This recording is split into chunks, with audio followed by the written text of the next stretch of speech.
തൃപ്രയാർ ഏകാദശി അഥവാ ഉൽപ്പന്ന ഏകാദശി ഈ വർഷം നവംബർ 26 ചൊവ്വാഴ്ചയാണ് വരുന്നത്. സാധാരണയായി വിഷ്ണു ക്ഷേത്രങ്ങളിൽ വെളുത്തപക്ഷ ഏകാദശിക്കാണ് പ്രാധാന്യമുള്ളത്. എന്നാൽ തൃപ്രയാർ ശ്രീരാമസ്വാമി ക്ഷേത്രത്തിൽ കറുത്തപക്ഷ ഏകാദശിക്കാണ് പ്രാധാന്യം. ഇതിനു കാരണം ക്ഷേത്രത്തിലെ ശിവചൈതന്യമാണ്. വൃശ്ചിക മാസത്തിലെ കറുത്തപക്ഷ ഏകാദശിയാണ് പ്രസിദ്ധമായ തൃപ്രയാർ ഏകാദശി അഥവാ ഉൽപ്പന്ന ഏകാദശി. എന്നാൽ വൃശ്ചിക മാസത്തിലെ വെളുത്തപക്ഷ ഏകാദശിയാണ് പ്രസിദ്ധമായ ഗുരുവായൂർ ഏകാദശിയായി നാം ആചരിക്കുന്നത്. കേരളത്തിലെ ഏറ്റവും പ്രസിദ്ധമായതും പുരാതനമായതുമായ ക്ഷേത്രമാണ് തൃപ്രയാർ ശ്രീരാമസ്വാമി ക്ഷേത്രം. ചതുർബാഹുവായ ശ്രീരാമചന്ദ്രനാണ് ഈ ക്ഷേത്രത്തിലെ പ്രധാന പ്രതിഷ്ഠ. ത്രിമൂർത്തി ചൈതന്യം നിറഞ്ഞ ദേവനാണ് തൃപ്രായറപ്പൻ. ലക്ഷ്മീദേവി, ഭൂമിദേവി സമേതനായ തൃപ്രായറപ്പനെ തൊഴുതു പ്രാർത്ഥിക്കുന്നതിലൂടെ സകല ദുരിതങ്ങളും മാറി ദാരിദ്ര്യമോചനവും സർവ്വരോഗശമനവും ലഭിക്കുമെന്നാണ് വിശ്വാസം. ഭഗവാൻ ശ്രീ മഹാവിഷ്ണു മുരാസുരനെ നിഗ്രഹിച്ച ദിനമാണത്രേ ഇത്.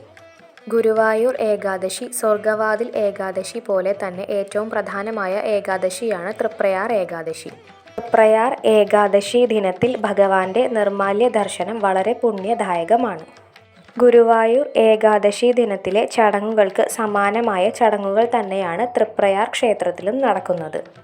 ഏകാദശി ദിവസം രാത്രിയിൽ തൃപ്രായറപ്പനെ തൊഴുത് കാണിക്കയർപ്പിച്ച് പ്രാർത്ഥിക്കുന്ന ദ്വാദശി സമർപ്പണവുമുണ്ട്.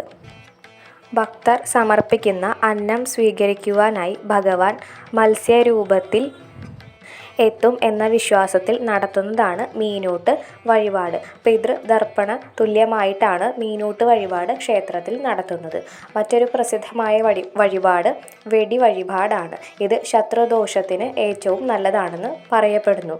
അമ്പും വില്ലും സമർപ്പണം, നെയ്യ് സമർപ്പണം തുടങ്ങിയവ മറ്റു പ്രധാന വഴിപാടുകളാണ്. ക്ഷേത്രത്തിൽ ശ്രീരാമപ്രതിഷ്ഠ കൂടാതെ ഗോശാല കൃഷ്ണൻ, ശാസ്താവ്, ഗണപതി തുടങ്ങിയ പ്രതിഷ്ഠകളും ഉണ്ട്.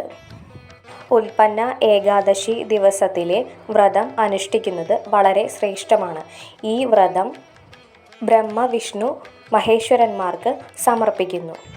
1000 പശുക്കളെ ദാനം ചെയ്യുന്നതിലും മഹത്വമുള്ളതാണ് ഈ ഏകാദശി വ്രതം അനുഷ്ഠിക്കുന്നത് എന്ന് പറയപ്പെടുന്നു.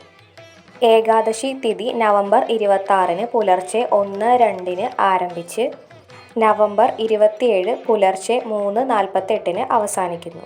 ഇന്നേ ദിവസം വ്രതമനുഷ്ഠിക്കുന്നവർക്ക് ജലം മാത്രം കുടിച്ചുകൊണ്ട് വ്രതം അനുഷ്ഠിക്കാം. അല്ലാത്തവർക്ക് അരിയാഹാരം ഉപേക്ഷിച്ചുകൊണ്ട് പഴവർഗ്ഗങ്ങളോ ഗോതമ്പ് കൊണ്ടുള്ള പദാർത്ഥങ്ങളോ കൊണ്ട് വ്രതം എടുക്കാവുന്നതാണ്. ശാരീരിക ബുദ്ധിമുട്ടുകൾ ഉള്ളവർ വ്രതമെടുക്കുമ്പോൾ ശ്രദ്ധിക്കണം. നിങ്ങളുടെ ആരോഗ്യത്തിനനുസരിച്ച് മാത്രം വ്രതമെടുക്കാൻ ശ്രദ്ധിക്കുക. ഇന്നേ ദിവസം പുലർച്ചെ കുളിച്ച് ശുദ്ധിയായി ശ്രീരാമക്ഷേത്ര ദർശനം നടത്തുവാൻ സാധിക്കുകയാണെങ്കിൽ വളരെ ശ്രേഷ്ഠമാണ്. അല്ലാത്തവർക്ക് വിഷ്ണു ക്ഷേത്രങ്ങളിലോ കൃഷ്ണക്ഷേത്രങ്ങളിലോ ദർശനം നടത്താവുന്നതാണ്. നെയ്വിളക്ക് സമർപ്പിക്കുന്നത് ഏറ്റവും വിശേഷമാണ് എന്ന് പറയപ്പെടുന്നു. ഇന്നേ ദിവസം രാവിലെയും വൈകുന്നേരവും രാമനാമം ഉരുവിടുവാൻ ആരും മറക്കരുത്. എല്ലാവർക്കും ശ്രീരാമസ്വാമിയുടെ അനുഗ്രഹം വേണ്ടുവോളം ലഭിക്കട്ടെ. എല്ലാവർക്കും വ്രതം അനുഷ്ഠിക്കുവാൻ സാധിക്കട്ടെ. സർവ്വ ഐശ്വര്യങ്ങളും ഭഗവാൻ നൽകട്ടെ.